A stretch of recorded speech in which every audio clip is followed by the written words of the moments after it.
Paano nga ba magpalit ng Wi-Fi password natin sa Converge? Kung gusto mong malaman, please stay tuned!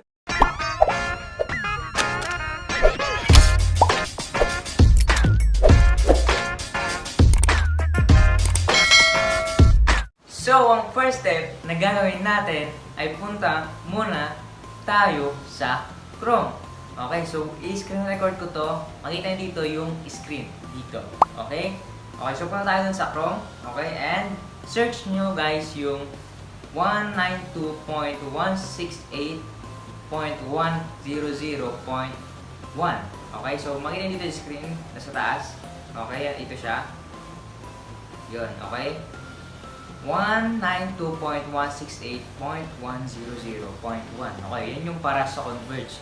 Magkaiba rin yung para sa PLDT, guys. Okay, take note. Okay, so ano yung username natin?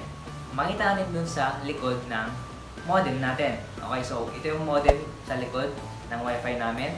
And ang karamihan na username at password ng Converge ay root. Okay, root. And ang password niya is admin HW.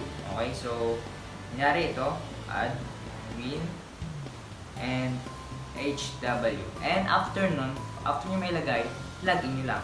Take note guys, dapat nakakonect kayo sa Wi-Fi nyo bago kayo magpalit ng password. Okay? Yan. So after nyo may lagay yung root and then yung password, login nyo. Yan. So kung hindi pa napapalitan to, ito yung gagamitin nyo. Pero pag napalitan nyo na, yung username at password, yun dapat yung ilalagay nyo, ilalagin nyo. Okay? So naintindihan? Second step na gagawin natin ay punta tayo dun sa fast setting. Okay? So after nyo makalogin, ito yung makikita nyo. Okay? Sa loob ng admin or sa loob ng admin ng Converge. Okay? So ito yung makikita nyo. Homepage, one-click diagnosis, system information, and advanced. Okay? Yan. So makikita dito guys yung mga Wi-Fi devices na naka-connect. Okay, so titingnan natin kung ilan yung naka-connect.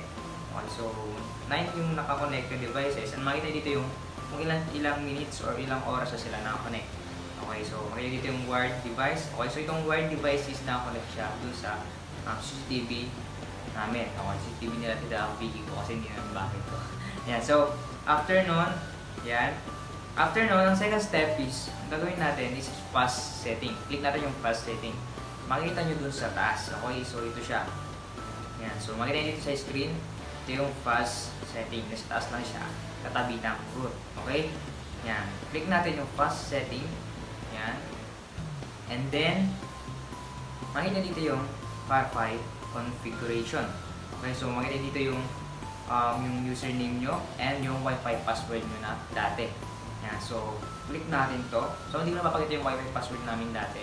Okay, so kung gusto yung tignan yung Wi-Fi password nyo dati, yan, click nyo lang yung hide, yung naka-check, uncheck nyo lang siya. Yan, and yun. Dito yung 2.4G Wi-Fi name and 5G Wi-Fi name. Okay, so kasi dalawa yung Wi-Fi na ginagamit natin. Yan, so dalawang kung anong kung anong 5G or ano yung 2.5G. Yan. So yung dalawa na yon is mas malakas kasi yung isa, yung 2.4G mas mahina yon and yung 5G mas malakas, di ba? Okay. Pero yung 2.4G kung malayo mo ginagamit, malakas siya. Pero pag yung 5G kapag malayo mo siya ginagamit, mahina siya. Pero pag malapit ang 2.4G, kung malapit ka sa Wi-Fi, yun yung gamit mo yung 2.4G, mas malakas, ay mas mahina siya. Yan. So, ang mas malakas naman is yung 5G. Okay, so paano nga ba natin ito papalitan? Okay, so i-edit na natin, click lang natin. Yan. Click natin kung ano yung gusto nating password. Yan. So, erase natin siya, erase natin yung dalawa. Yan, and uncheck natin kung gusto nyo makita yung password. Kunyari, Converge. Okay, Converge. Yan. Converge, and dito naman sa 5G, pwedeng magkaiba yung password ng 2.4G and 5G. Okay, so pwedeng Converge 1 ay Converge 2. Converge 2. Yan, uncheck natin para makita natin. Yan, Converge 2. Yan, so ganyan lang kadali. uncheck nyo lang para makita nyo kung ano yung nilagay yung password.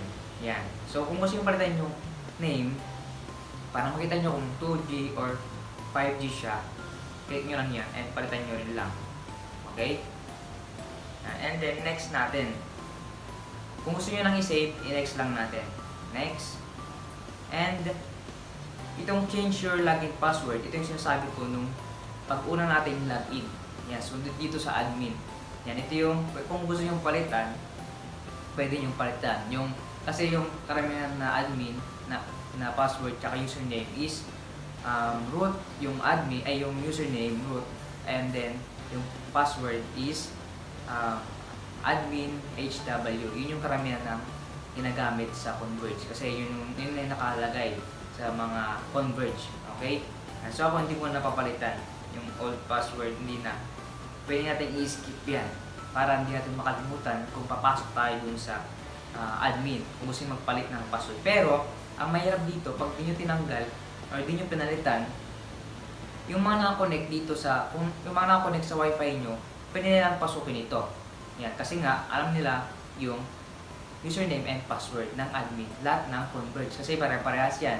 Yan, pwede nilang pasukin. Yan, so kung gusto nyo, kung nakakonect sila, tapos kung gusto nyo para hindi nila mapalitan yung password, and hindi nila makita yung password, is, palitan nyo na rin yung old password, ilagay nyo yung old password, and then, lagay nyo yung new password nyo, and confirm password.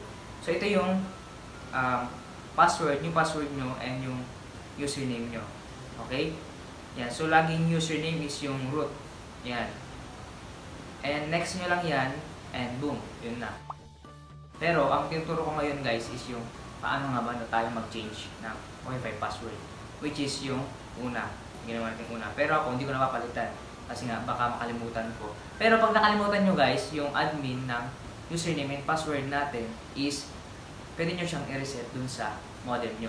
Okay? So, next na natin ay hindi natin i-next to kasi hindi tayo nagpalit na admin.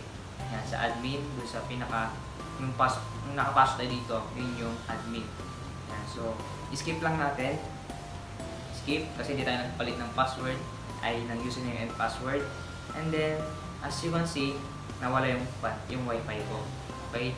Nawala. Hindi na siya nakakonect. Ito yung home page. Yan, no internet tayo kasi nga napalitan na natin yung password. So ngayon, i-connect na natin. I-try natin kung tama ba yung password natin. Okay, so click natin yung 2.4G. Okay, so remove this network muna natin para makakonect tayo. Remove this.